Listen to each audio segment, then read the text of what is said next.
Hey everybody, welcome to another live stream. We've got some exciting news because we are announcing a brand new project that is going to premiere on PBS this week. If you've been following along, you know that we put the Jamestown, Rhode Island project to bed with many thanks to Jeff Sweener and his crew. And we are up and running with another project that we've been at work at for almost 6 months. And if you tune in, you are going to see a brand new project coming to you from Brookline, Massachusetts.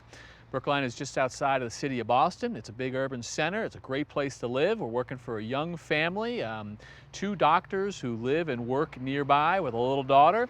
They want to be able to walk to work, and so they've bought this property here. Now, check it out behind us. If you haven't figured it out already, the style of the house is a mid-century modern. You can see that this looks pretty good, and that's because we are well along into this project. But the original house when we got here was not so great. It was built in 1957, and even though it was a mid-century modern house, it needed a lot of work. We're going to show you a little bit about that in a second, but I do want to let you know that we're going to be live streaming for the next 15 minutes or so. If you have got questions, you can get them to us and we'll try to take those. Richard's not here, so I'm not going to be answering questions about your leaky basements. Tommy's not here right now either, so go easy on those.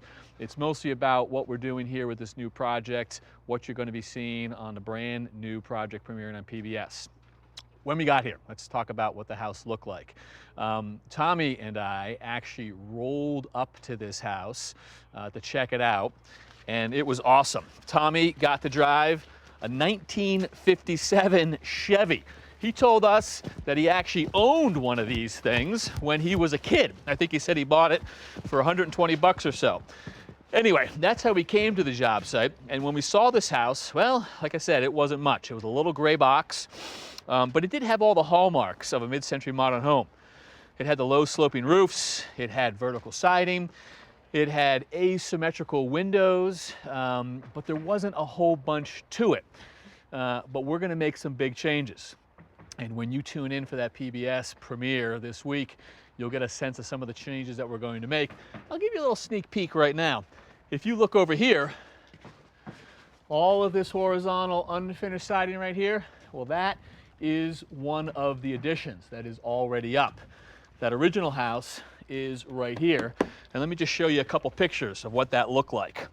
So if you were to go around to what was the old front of the house on the busy side of the street, you can see the vertical siding, you can see the little front door, you can see the sort of ribbon windows, and they're all sort of asymmetrical.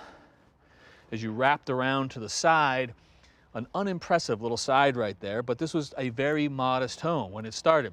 And then as you wrapped around to the back of the house, the corner, you can see this funky lime green door, you can see more sort of those asymmetrical windows, and then as you look at it straight on, you can see that it was not much of a house. I can remember the day that I got the phone call from our producer who said, we found a new house. And I asked him what it looked like, and I think his expression was, yeah, it looks like an abandoned service station on a busy road. So there wasn't much to this place.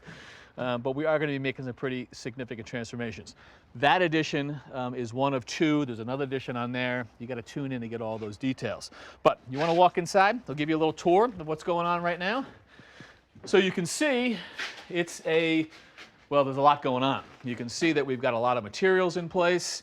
It's quiet right now because the boys have just gone home, but it is very much a work in progress. This is all kitchen material, getting ready for cabinets to go in. This is the new kitchen space. I'm going to show you a couple photos of what this looked like. I'm going to call up a picture of the kitchen when we got here, and holy mackerel. It's got the little white stove, it's got the green walls, it's got the open shelves. There wasn't much to it right there. And if you were to walk through the house, you would see that it was a split. There was a couple different levels. If you went down to the bedroom levels, we had all the original paneling in one of the rooms. I don't know how that wood paneling seems to make its way into every style of old house, but we had it in spades. And we're going to be making some changes to the interior. We're proud to say that we are continuing our Generation Next initiative, and you're going to be meeting 2 new apprentices on this job site. We have got Eric, who lives in Portland, Oregon. who's joining us, and we have got Carly, who comes to us from Long Island. And they're going to be working side by side with our guys. We're going to put them to work. Not all the work is all that glamorous. The homeowners decided that they wanted the basement to go down about 12 inches. There was a poured concrete floor, and that had to come up, so start banging away with your sledgehammer. That was one of the things that we asked our apprentices to do with our masonry crew, headed up by Mark McCullough. We are also taking down a lot of interior walls so that we can have an open floor plan, and that means that we had to bring in a lot of steel beams. We brought them in so that interior partition walls could go away, as well as some supporting columns down in the basement, and we got Eric involved with that as well. If you guys tune in, you are going to be seeing all 13 episodes starting this week on PBS. You will see the transformation of the mid-century modern. I'm going to see if I can flip here to pick up some of your questions or not. Wondering exactly where that document is going to be. So let's see here. I got to find it right here. Thank you. Look at that. Look at this. Look at this. I'm looking at it right there. All right, I'm going to hand that off. You're going to get that. 13 episodes of this project. The room that you're looking at right here is part of the addition. The main house ended sort of just about a foot or two behind us, and this is all new space. And while this house was sort of not much of a mid-century modern home to begin with, it's going to have a lot more mid-century modern. And one of the ways we're doing that is by adding all of this additional glass. This is a little busy right here, but this is a 13-foot sliding glass door. Those panels are going to stack on each other, so this is going to be a big, wide open space. You can see that we've got the transom window above it, and we've got glass going to the corners. There's some right there, and if you were to look up here, there's a little balcony area with more glass up there, and we're picking up this idea of a whole bunch of different levels. So that little balcony area is probably the highest level in a new house. There are going to be 8 levels throughout. That one coming down into the kitchen, back up to the master suite, down into some guest bedrooms, and a little guest suite down there as well. Tons to see. Let me just go to a couple of things that are coming in live stream. We appreciate you guys tuning in. Let's see here. Uh-oh, we got some call outs from folks who are joining us from YouTube. Dalton Campbell says hello. Austin McCall says hello. Linda Shamus, I hope I got that right. Pete from Ohio, and Theo from Cork, Ireland. Good for you, Theo. I was a County Sligo guy myself, or at least I should say the great-grandparents and the folks before them.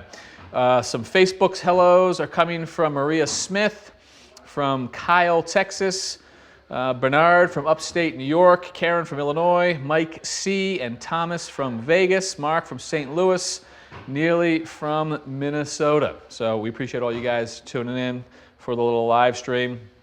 Let me see if I can do a couple questions right here. Dave Weber wants to know, I always wonder if you guys ever metal detect the property before or during the process. Can't imagine what's in the ground there. All right, that's a pretty good question, Dave. I don't think we did it for this property. We have done it in the past. I can remember very clearly for the Carlisle, Massachusetts property, which was season 25, so that's 15 years ago now. It was actually a property that we purchased, and we let Tommy sort of unleashed, do whatever he wanted. We brought in a guy who did the metal detecting. He was a hobbyist. He lived nearby, so we asked him if he wanted to work the site. He did. I didn't know it at the time, but it turns out they love those types of sites because contractors will disturb all the earth, and it gives them an opportunity. So he swept it. He found some very cool stuff. We had plenty of breastplates from the 1800s. We had old harmonicas and spoons, a pocket knife. It turns out lead shot balls from muskets are very common. And Carlisle is immediately adjacent to Lexington and Concord. We even uncovered I don't know what it would be, a half-pound cannonball lodged into a corner post, which was very cool. We made a little bit of scene out of it, but the highlight was, this guy was so cool that he took all of the stuff that he had swept and found. He was also a huge Norm fan, grew up watching the New Yankee Workshop. He took all the stuff he swept and found, built a shadow box, put all the material in it, and then we gifted it to the homeowners. And I actually went back to photograph the house 8 or 9 years after we worked there not that long ago, and the shadow box was still right there prominently displayed. So yes, Dave, it happens from time to time. The big thing with this project, which we'll get into, is we did dig into the ground. We didn't do it looking for artifacts. We did it because we had to make some major sewer repairs. We're going to talk about this story embedded within the 13-part series that premieres this week. The city of Brookline, as many cities in and around the Boston area, wants you to separate your stormwater from your sewer water. So the toilet water goes out one pipe, the gutter water goes out another pipe, and in our case, both had to be tied into the city system, a city system that goes back to the late 1800s. That had problems, and so before we knew it, we were diving into the street, working with the town. We get into it all. Richard will give you a master class on what the rules are, the regs are, what the fixes are. It's very cool. So let's see here. Moving on, Peter from YouTube is writing us. Peter, thank you. He says, a longtime fan. I live in China. Well, there you go. There's the power of the internet, tuning in from China. He doesn't get the latest episodes. Any chance complete projects, example Jamestown Net Zero, can be put up on YouTube as a complete series? Well, Peter, the good news is yes. We do put all of this stuff out to the web. We will put intermittent seasons up. You can see them from time to time. We'll put up a season, we'll pull down a season, replace it with a new season. But more importantly, if you're super gung-ho and you want to see every season, you can become a This Old House Insider. They've got access to every season going back to 1979, as well as all the episodes of Ask This Old House, which is now in its 16th, 17th year, all the magazine content. So even from China, Peter, you can scratch your This Old House itch. Steve Soros, I believe is how I pronounce your name, Steve. That is from Facebook. He says, hey, Kevin, any issues from the Historical Society on this project? Good question, Steve. I wouldn't call them issues, but we do have some restrictions. The front facade of this house, I'm going to ask that that picture be called back up. The front facade of this house faces the busy side of the street. It's the most public-facing side of the home. And our historic commission here in town has got some regulations for us. They don't want that facade to be changed. We're going to try to keep it looking like that, and that drove a couple of decisions. One of them was when we ordered the new windows, the windows on that facade had to be wood, whereas we've got clad windows on the back and side of the house. We've tried to make some additions to the kitchen, but we couldn't very easily vent the range straight through the roof because the pipe that would have been sticking up on the roof would have changed the look of the facade, so we had to go through great lengths to move it. We'll talk about that in detail in the episodes. And we are keeping the original siding. And the architect did something clever here. The main house, which had vertical siding, we're keeping it. On the front, we're keeping it. The additions, she's turned it so that the siding is going horizontal. It's a very deliberate attempt so that the house feels like there was an original and the additions came later. So that's one way to distinguish those two. It also helps us comply with the Historical Commission and their requirements. Let's see, moving down, a couple more questions. Why did This Old House choose this house? How do people get their houses chosen for the show? How long does this project take? Okay, in no particular order, we chose the house because it's got good bones. We wanted to tell the mid-century modern story. We have not told that since we did the Cambridge Modern House, which I believe is now 13 years ago or so. This house was sort of a diamond in the rough, and so it allowed us to take what was a not so great mid-century modern and turn it into a very robust mid-century modern. That's some of the reasons why we chose it. In terms of getting your house on the show, you can submit it to our website, thisoldhouse.com/pickmyhouse, and you'll get thrown into the mailbag with everyone else. We do get a lot of projects from the mailbag. I don't know what we're up to, 4,000 or 5,000 a month, so your odds are low, but it's done. How long did this project take? Well, we'll let you know when we finished. I think we started back in May. It's not done yet. You'll be seeing it before we're finished. I think our goal is to finish it up in the next month or so. More on that to come. You can check out our social feeds. If you're an insider, you can check out the webcams and follow along. And then what's the heating system? I'm going to end on that one. The heating system here is a Trethui special. We had the Bilo brothers come in and do the work for us. Because of the style of house, Richard will tell you it's one of the hardest homes he's worked on. Think about it.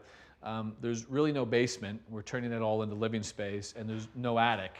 the ceiling that you're looking at above us is not just the ceiling, but it's also the roof. So on the other side of that pitched ceiling is the roof. And that means there's limited space for Richard to run ductwork, heating and cooling equipment, so forth and so on.